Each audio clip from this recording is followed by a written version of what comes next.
Hello everyone, লগারিদমের 8th ক্লাসে অর্থাৎ অষ্টম ক্লাসে তোমাদের সবাইকে ওয়েলকাম। গতদিন আসলে আমরা চ্যাপ্টার 9.1 এর 5 এর ঘ এবং ও এই দুটো অঙ্ক সলভ করছিলাম। আজকে আমরা 6 নম্বরের লাস্ট ম্যাথ অর্থাৎ 6 নাম্বার ম্যাথটা সলভ করতে যাচ্ছি। এই ম্যাথটা বেসিক্যালি বেশ অনেকটাই বড়, এই জন্য তোমাদের আসলে টাইম নিয়ে বুঝে বুঝে এই ম্যাথটা করা উচিত। এই জন্য শুধুমাত্র এই ম্যাথটার জন্যই ভাই একটা আলাদা ডেডিকেটেড ক্লাস রাখলাম। সো কথা না বাড়িয়ে ক্লাসটা শুরু করতে যাচ্ছি। 6 নম্বর অঙ্কটাতে আমাদেরকে কি বলতেছে, যা যা আছে এটা আমরা একটু ফার্স্টে লিখে ফেলি।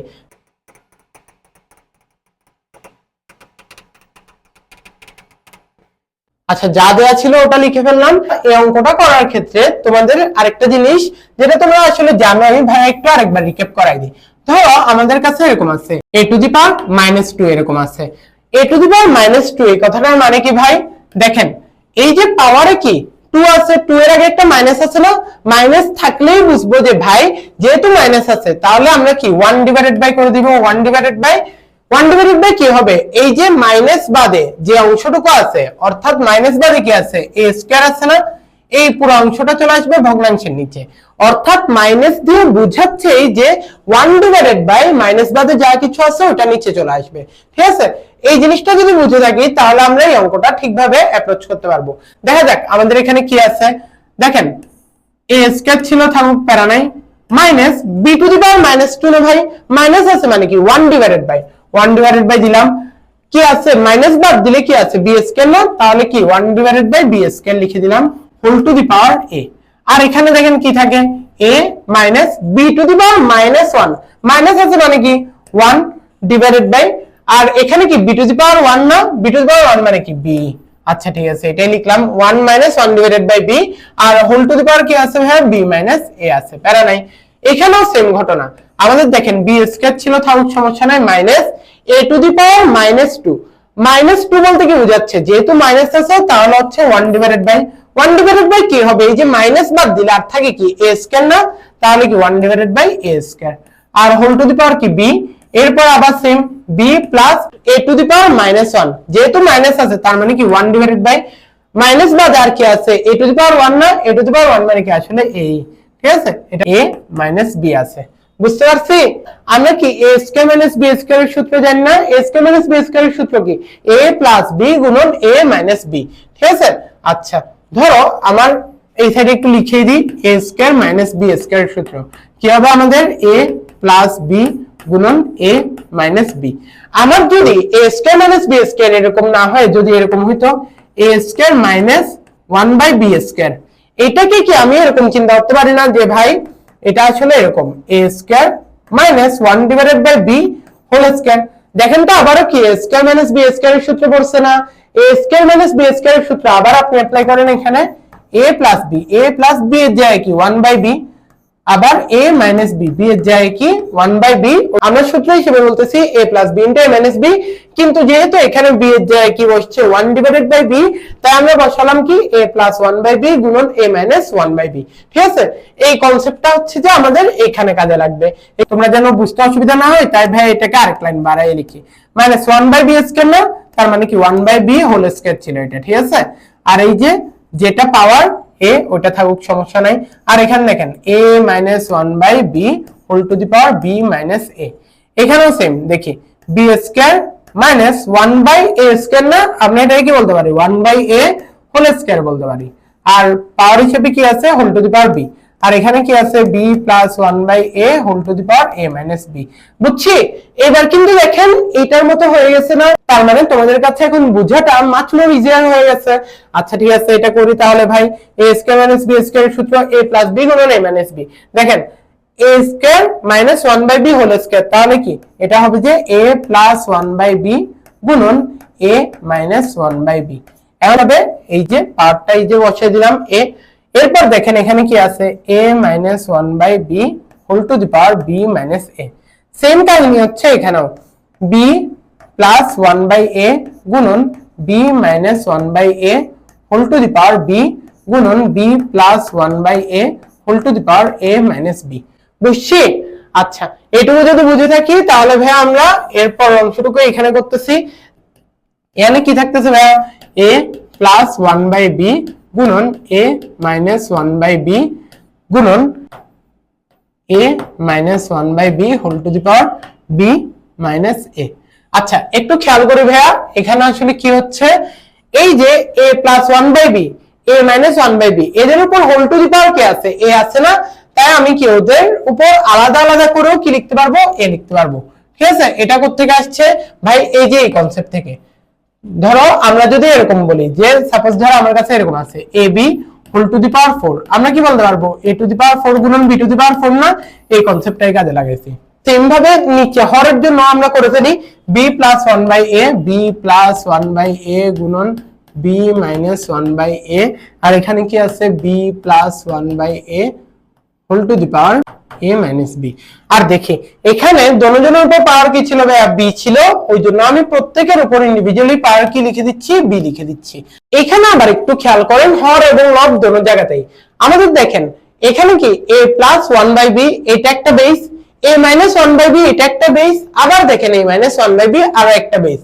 এই দুইজনের মধ্যে অর্থাৎ কি এই যে এইটা আর এটার মধ্যে দেখেন ওদের কি বেস সেম না, কোনটা same, a minus 1 by b এটাই তো বেস, বেসটা তো সমান, কিন্তু দেখেন পাওয়ার গুলো কি ডিফারেন্ট না, একজনের পাওয়ার a আর একজনের পাওয়ার কি b minus a, তাহলে কি বেস সেম পাওয়ার ডিফারেন্ট, মাঝে কিছু নয় মানে কি গুণ আছে, তাহলে কি একটা বেস লিখে পাওয়ার গুলোকে যোগ করতে পারতাম না, এই জিনিসটাই করব।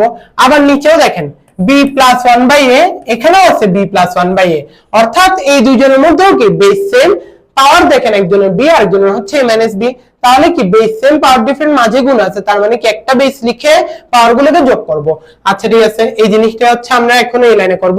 দেখা যাক এখানে a plus 1 by b whole to the power a, আর এই যে দেখেন এই দুইজনে কি বেস সেম পাওয়ার ডিফারেন্ট, তাহলে কি একটাই বেস লিখলাম a minus 1 by b, তাহলে কি পাওয়ার ডিফারেন্ট মাঝে কি আছে, গুণ আছে, তাহলে কি পাওয়ার গুলো যোগ হবে a plus b minus a। নিচেরটাও করে ফেলি b plus 1 by a, আর এই যে b plus 1 by a এদের মধ্যে কি বেস সেম পাওয়ার ডিফারেন্ট মাঝে গুণ আছে, একটাই বেস লিখলাম, পাওয়ার গুলোকে যোগ করব b plus a minus b, b minus 1 by a whole to the power b। বুঝতে পারছি এটুকু?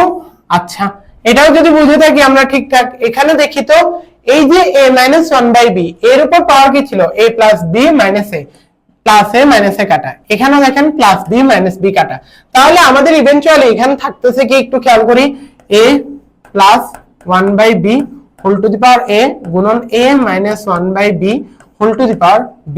এখানে কি থাকতেছে ভাইয়া b plus 1 by a whole to the power a গুণন b minus 1 by a whole to the power b।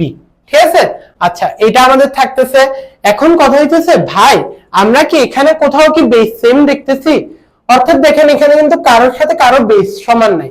ঠিক আছে, তাহলে যখন আমাদের বেস সমান পাবো না, আমরা দেখবো যে কার কার পাওয়ার সমান। কেন কার কার পাওয়ার সমান এটা দেখবো ভাই, এটা একটু আগে দেখি আমরা। ধরো আমার কাছে এরকম আছে যে ধরো 3 টু দি পাওয়ার 2 আর নিচে আছে ধরো 4 টু দি পাওয়ার 2। আমরা এটাকে কি লিখতে পারি, যেহেতু দুজনের পাওয়ার সেম, আমরা এটাকে এভাবে করে লিখতে পারি না যে ভাই 3 divided by 4 whole to the power 2, এভাবে করে লিখতে পারি না? অবশ্যই লিখতে পারি। এই কনসেপ্টটাই এখানে আমরা কাজে লাগাচ্ছি। একটু খেয়াল করি এখানে কি হচ্ছে, তাহলে দেখেন কার কার পাওয়ার সমান। এই দেখেন এইটার পাওয়ার a, এই পদেরও কি পাওয়ার হচ্ছে a, এই পদের পাওয়ার b, এই পদেরও পাওয়ার b, তাহলে ওদের দুইজনকে একসাথে রাখবো আর ওদের দুইজনকে একসাথে রাখবো। তাহলে দেখা যাক আমরা রাখি এখানে, দেখেন a plus 1 by b divided by b plus 1 by a, দুজনের যেহেতু পাওয়ার a ছিল তাই whole to the power a দিলাম, মাঝে কিছু নেই মানে কি ভাইয়া গুণ আছে। আবার দেখেন এখানে a minus 1 by b divided by b minus 1 by a, যেহেতু দুজনের উপর পাওয়ার b তাই আমি কি দিলাম whole to the power b। আচ্ছা ঠিক আছে, এরপর নরমাল হিসাব নিকাশগুলো করি। উপরে ভগ্নাংশের, এই যে ভগ্নাংশের উপরে কি আছে a প্লাস 1 বাই b না, এদের মধ্যে লসাগু করলে কি আসে b আসবে। তারপরে তাহলে দেখেন a দিয়ে b কে গুণ করলে কি আসবে ab প্লাস b দিয়ে b কে ভাগ করলে 1, 1 দিয়ে 1 কে গুণ করলে 1 ই থাকবে। নিচেও দেখেন এখানে কি হচ্ছে a ab প্লাস 1 আর whole to the power a ছিল থাকুক গুণন। এখানেও সেম ঘটনা, এই যে ভগ্নাংশের উপরে কি আছে a মাইনাস 1 বাই b না, এদের মধ্যে আগে লসাগু করলে লসাগুতে আসবে আমাদের b, তাহলে কি a দিয়ে b কে গুণ করলে ab মাইনাস 1 আর নিচে কি থাকতেছে এখানে লসাগু থাকতেছে a, তারপরে কি ab মাইনাস 1। বুঝছি, এদের উপর পাওয়ার কি whole to the power b। তাহলে দেখেন এখানে আমাদের কি থাকতেছে, দেখেন এই যে একটা ভগ্নাংশ, ভগ্নাংশটার আবার লবে আরো একটা ভগ্নাংশ আছে, এই ভগ্নাংশটা কি a b plus one divided by b. এই মূল ভগ্নাংশের নিচে আরেকটা ভগ্নাংশ আছে না, a b plus one divided by a. তাহলে আমরা কি জানি ভাই, একটা ভগ্নাংশের উপরে আর নিচে দোন দিকে যদি ভগ্নাংশ থাকে আমরা কি করি, লব আর হরকে ভাগাকারে না লিখে গুণ আকারে লিখি না? আর গুণ আকারে লিখলে কি হয়ে যায়, যে নিচের ভগ্নাংশটা আছে ওটা উল্টে যায় না? এই কনসেপ্টটা হচ্ছে যে আমরা এখানে কাজে লাগাবো। একটু খেয়াল করি, এখানে মূল ভগ্নাংশের দাগ কিন্তু ভাই এটা কেমন, আচ্ছা এখানে মূল ভগ্নাংশের দাগ কোনটা ভাই এটা, এর মধ্যে লবে কি আছে দেখেন a b plus one divided by b, এটা আগে লিখি কেমন, a b plus one divided by b. আর হরে কি আছে দেখেন a b plus one divided by a না, এটা কি ভাগাকারে আছে, তো আমরা কি করতেছি গুণ করতেছি, গুণ করলে কি ভগ্নাংশ উল্টে যায় না? ভগ্নাংশ উল্টে গেলে কি থাকবে, a divided by a b plus one. ঠিক আছে, এদের উপর হোল টু দি পাওয়ার এ ছিল, হোল টু দি পাওয়ার এটা বসালাম, প্যারায় নাই। আচ্ছা মাঝে গুণ ছিল এটাও দিলাম। এরপরে দেখেন আবার সেম ঘটনা, এখানে মূল ভগ্নাংশের দাগ কিন্তু ভাই এই যে রেডটা লাল রঙের, এটা হচ্ছে মূল ভগ্নাংশের দাগ। ভগ্নাংশের লব কি আছে এ বি মাইনাস ওয়ান, তাহলে লিখি a b minus one divided by b গুণন ভগ্নাংশের হর কি ছিল ভাইয়া a b minus one divided by a, এটা কি ভাগাকারে ছিল না? আমরা কি করতেছি গুণ করতেছি, গুণ করলে কি হবে ভগ্নাংশটা উল্টে যাবে। ভগ্নাংশ কি ছিল a b minus one divided by a, যেহেতু গুণ করতেছি তাহলে কি হয়ে যাবে a divided by a b minus one. এদের উপর পাওয়ার কি ছিল বি ছিল, এই যে পাওয়ারটা বি লিখে দিলাম। এই দেখেন প্রথম ব্র্যাকেটটাও কি গুণ আকারে আছে, দ্বিতীয় ব্র্যাকেটটাও গুণ আকারে আছে। গুণ আকারে থাকলে লব আর হরে একই রকম পদ আসলে আমরা কি করি কেটে দিই না? দেখেন এই যে এখানে এটা করব, এ বি প্লাস ওয়ান উপরে আছে, এ বি প্লাস ওয়ান নিচে আছে, কাটাকাটি চলে গেল। এরপর দেখেন এখানেও সেম, এ বি মাইনাস ওয়ান আছে লবে, এ বি মাইনাস ওয়ান আবার হরেও আছে, তাহলে কি এদেরকেও কাটাকাটি করে দিলাম। তাহলে কাটাকাটি গিয়ে এখানে ইভেনচুয়ালি থাকে কত, a divided by b whole to the power a গুণন a divided by b whole to the power b। কেন কি a divided by b, এখানে a divided by b, কিন্তু পাওয়ার দেখেন একজনের পাওয়ার কি a আর একজনের পাওয়ার হচ্ছে b, অর্থাৎ কি বেস সেম পাওয়ার ডিফারেন্স, মাঝে কি আছে আবার গুণ আছে না? তাহলে কি একটাই বেস লিখে পাওয়ার গুলোকে যোগ করব। একটাই বেসটা কি ভাইয়া, বেস হচ্ছে a divided by b, পাওয়ার গুলোকে যোগ করেন, প্রথমটা পাওয়ার কত a, দ্বিতীয়টা পাওয়ার হচ্ছে b, এটাই হচ্ছে যে আমাদের ফাইনাল অ্যানসার। অঙ্কটা কি সবাই ঠিকঠাক বুঝতে পারছি? এই পুরো অঙ্কটা ভাই একটু আরেকবার রিক্যাপ করা দিচ্ছি। কেন ভাই, আমি তোমাদেরকে বলছি এই যে 5 নাম্বারের মধ্যে খ নাম্বারটা অনেক ইম্পর্টেন্ট ছিল, আর হচ্ছে এই যে চ নাম্বারটা এটাও অনেক ইম্পর্টেন্ট। ঠিক আছে, একটু খেয়াল করবা, যেগুলো ভাই ইম্পর্টেন্ট বলতেছে ওগুলো একটু মনোযোগ দিয়ে খেয়াল করবা। আমি অঙ্কটা আবার ফার্স্ট থেকে একবার রিক্যাপ করতেছি। b টু দি পাওয়ার -2 কে আমরা কি লিখছি 1 ডিভাইডেড বাই b স্কয়ার লিখছি। সেম ভাবে b টু দি পাওয়ার -1 কে কি লিখছি 1 ডিভাইডেড বাই b লিখছি। a টু দি পাওয়ার -2 কে কি লিখছি 1 ডিভাইডেড বাই a স্কয়ার লিখছি। a টু দি পাওয়ার -1 কে কি লিখছি 1 ডিভাইডেড বাই a লিখছি।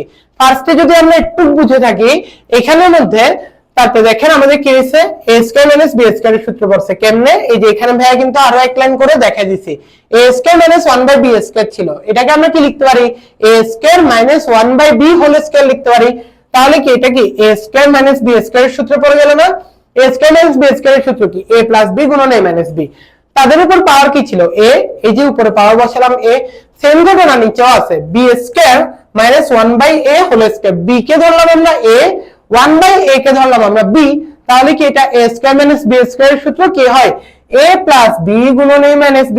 তাদের উপর পাওয়ার কি ছিল whole to the power b, এই যে বসাইলাম।